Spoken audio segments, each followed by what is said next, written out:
False witness in the net of section 161 CrPC. हमारा यह विचार है कि हम आपके लिए कुछ ऐसी वीडियोस प्रस्तुत करें जिनमें कानून का तकनीकी ज्ञान होता है।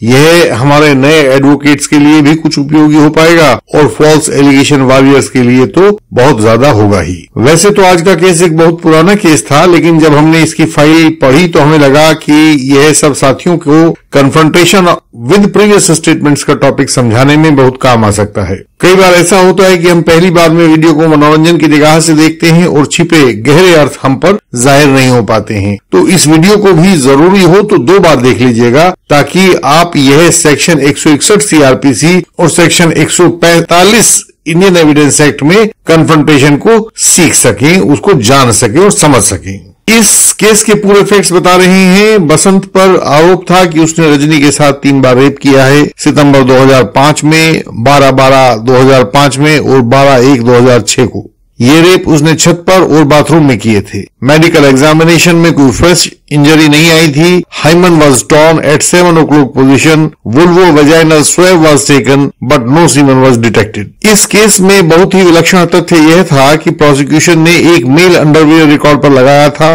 जिसमें से एफएसएल रिपोर्ट ने आरोपी का सीमेन ढूंढ निकाला था। उसमें आरोपी का डीएनए प्रोफाइल मैच हो चुका था। प्रोसिक्यूशन का कहना था कि 12 जनवरी 2006 को जब आरोपी को पकड़ने की कोशिश की गई तो वह अपना अंडरवियर वहीं छोड़कर भाग गया। एफआईआर 20/1/2006 को दर्ज हुई थी और प्रोसिक्यूटर्स के बयान हुए थे अंडर सेक्शन 164 सीआरपीसी तथा बाकी की पुलिस कार्रवाई हुई थी। जब हमने बसंत से बात की तो उसने बताया कि उसके और रजनी के दोस्ताना रिश्ते थे और उन रिश्तों में सभी कुछ कर लिया करते थे। ये 3 तारीखों की बात भी ठीक है और यह भी बताया उसने कि ये जो अंडरवियर है ये भी उसी का है। बस इतना है कि रजनी ने ही उसको पीछे के कमरे में बुलाया था। वह एक कबाड़ वाला सा कमरा है जिसमें वही लोग मिला करते थे, बाकी और किसी के लिए उसकी कोई उपयोगिता नहीं थी। यह पुराना अंडरवियर हम ही दोनों ने वहां पर रखा हुआ था। तो हमें पूरी बात का पता लग गया। जब एडवोकेट्स को पूरी बात का और पूरे सच का पता लग जाता है तो उसके लिए बातें बहुत आसान हो जाती हैं। रजनी अपने क्रॉस के लिए अदालत में आ गई थी और हम उससे सवाल पूछने के लिए तत्पर थे। मिस रजनी यह बताएं कि सितंबर 2005 में आपने जिस घटना का आरोप लगाया है, क्या यह सही है कि आपने उसकी बाबत पुलिस तफ्तीश के दौरान कोई भी डेट टाइम नहीं बताया है? तो उसने बहुत चतुराई से कहा यह बात कोई ऐसी होगी 10-15 सितंबर के आसपास की होगी। और कोर्ट स्टेनो इस बात को नोट करने लगा कि सितंबर वाली घटना का समय 10 से 15 सितंबर के बीच रहा होगा। आप देखें कि यह एक बहुत बड़ा लीगल ब्लंडर होने वाला था। आपने देखा होगा कि पूरे केस में सितंबर 2005 वाली घटना का कोई डेट एंड टाइम नहीं बताया गया था और यह बात इस केस की सबसे कमजोर कड़ी थी। हम इस कमजोर कड़ी के द्वारा इस केस को क्रैक करना चाहते थे, लेकिन हो क्या गया था कि प्रोसिक्यूशन ने हमारे सवाल के उत्तर में इस केस की गायब कड़ी को चुपके से जोड़ने की कोशिश की थी और यह हमारे क्लाइंट बसंत के लिए बहुत प्राणघातक हो सकता था। जो बात प्रोसिक्यूशन साबित नहीं कर पा रहा था उसे हम अपने क्लाइंट के विरुद्ध रिकॉर्ड पर ला रहे थे। यह बहुत बड़ी विडंबना थी। तो हमने कोर्ट से कहा जनाब यह उत्तर इस तरह से रिकॉर्ड न करवाया जाए। गवाह को कहा जाए कि जो प्रश्न हम पूछें पहले उस प्रश्न का उत्तर दे, उसके बाद उसे जो कहना हो वह कहता रहे।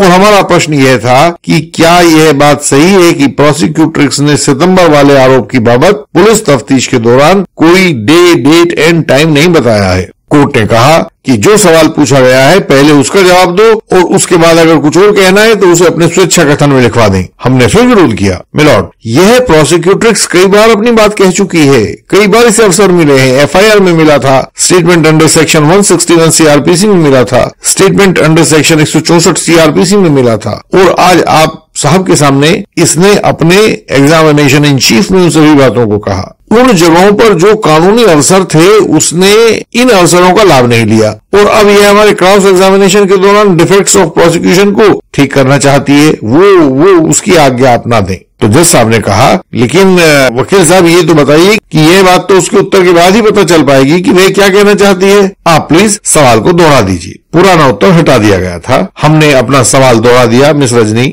सितंबर 2005 का जो आरोप आपने लगाया था उसके बरक्स आपने कोई दिन, दिनांक, समय आदि के बारे में पुलिस को कभी कुछ नहीं बताया। ये बात ठीक तो है ना? इस बार उसका उत्तर बदल गया था, जो कि आमतौर से हर झूठा गवाह करता है। वह बोली, मैंने तो सब बता दिया था, एक एक बात बता दी थी पुलिस को। यह उत्तर रिकॉर्ड कर लिया गया। हमने फिर सवाल किया, जरा बताइए कि आपने कब और कहां बता दिया था पुलिस को कि उस घटना का कौन सा दिन, दिनांक या समय था। वास्तव में यह निकाल कर दिखाना कि कब बता दिया था प्रोसिक्यूशन का काम होता है। तो हमने पब्लिक प्रोसिक्यूटर साहब को इशारा किया कि साहब बताइए आप कहां हैं, दिखाइए जरा। तो उन्होंने फाइल ढूंढी, पर प्रोसिक्यूट्रिक्स का ऐसा कोई बयान रिकॉर्ड पर नहीं मिला जिसमें सितंबर 2005 की घटना का कोई डे, डेट एंड टाइम बताया गया हो। तो अब यह बात रिकॉर्ड पर लिखवाई जानी थी। जज साहब ने उस गवाह के उत्तर के नीचे लिखवा दिया कि प्रोसिक्यूट्रिक्स की पुरानी स्टेटमेंट अर्थात एफआईआर में 161 के बयान में, 164 के बयान में सभी स्थानों पर देखा, लेकिन यह उत्तर इस तरीके से नहीं मिला। उन्होंने लिखवाया, confronted with exhibit PW1/C,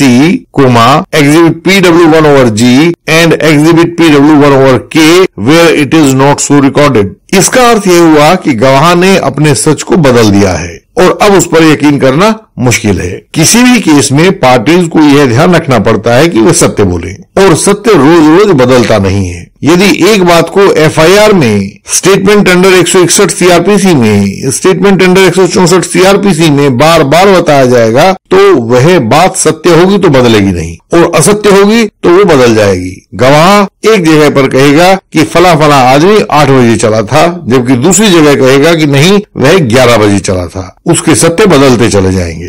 अपने क्रॉस एग्जामिनेशन में एडवोकेट्स इन्हीं बदलते सत्यों को पकड़ते हैं और यह दिखाते हैं कि गवाह कोर्ट में झूठ बोल रहा है। कानून की भाषा में इन्हीं बदलते सत्यों को एडवोकेट्स सेक्शन 161 सीआरपीसी में और सेक्शन 145 इंडियन एविडेंस एक्ट में पकड़ते हैं, तो उसे कन्फ्रंटिंग विद प्रीवियस स्टेटमेंट्स कहते हैं। जब एडवोकेट्स अपने कानून की डिग्री लेते हैं तो उन्हें इन बातों को के लिए विशेष रूप से दक्ष किया जाता है, और यही कारण है कि एक सामान्य व्यक्ति कितना भी कानून पढ़ ले, वह उन कानूनी तकनीकों में उतना दक्ष नहीं हो पाता है जितना कि एक डिग्री धारक एडवोकेट होता है। तो यहाँ आप पूछोगे कि इस कन्फ्रंटेशन का फायदा क्या होता है, तो ध्यान से देखने पर पता चलेगा कि कन्फ्रंटेशन उन बातों का होता है जो गवाह को इन्वेस्टिगेशन के दौरान बतानी चाहिए थी, पर तब तो उसने बताई नहीं, और अब गवाह इस केस को कोई और रूप देने के लिए कोर्ट के सामने बता रहा है। तो इसका अर्थ ये हुआ कि जितने अधिक कन्फ्रंटेशन आप गवाह के करवा सकते हो, वह उतना ही झूठा गवाह कोर्ट की नजर में बन जाता है। यह तो आप खुद ही समझदार हैं कि आपके खिलाफ अगर झूठे गवाह कोर्ट में बुलाए जाएंगे तो किसको फायदा होगा,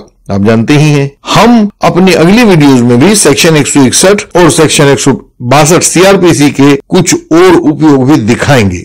यदि आप भी कुछ मुश्किल का सामना कर रहे हैं तो हमें बताएं, हम आपकी सहायता करेंगे और आपको सही दिशा में गाइड करेंगे। हमारे पास लगभग पूरे भारत से सहायता के लिए केसेस आते हैं, जानकारियों के लिए फोन आते हैं, व्हाट्सएप मैसेजेस आते हैं, और हम पूरी मेहनत से दिन रात एक करके सहायता उन लोगों तक पहुंचाते हैं जिन्हें इसकी आवश्यकता है। हमारी वेबसाइट है indianlegalsystem.org। आप इस वेबसाइट पर जाकर पढ़ें, बहुत जरूरी जानकारियां आपकी सरल भाषा में दी गई हैं, उन्हें समझें, क्योंकि आपकी शिक्षा और आपका ज्ञान यही इस लड़ाई में आपके हथियार हैं। हमसे संपर्क की जानकारी नीचे डिस्क्रिप्शन में ही आपको मिलेगी। आओ हम सब मिलकर इस असत्य को, झूठ को, पाखंड को हरा दें। इस YouTube चैनल को लाइक, शेयर और सब्सक्राइब करें, बेल आइकन को प्रेस करें।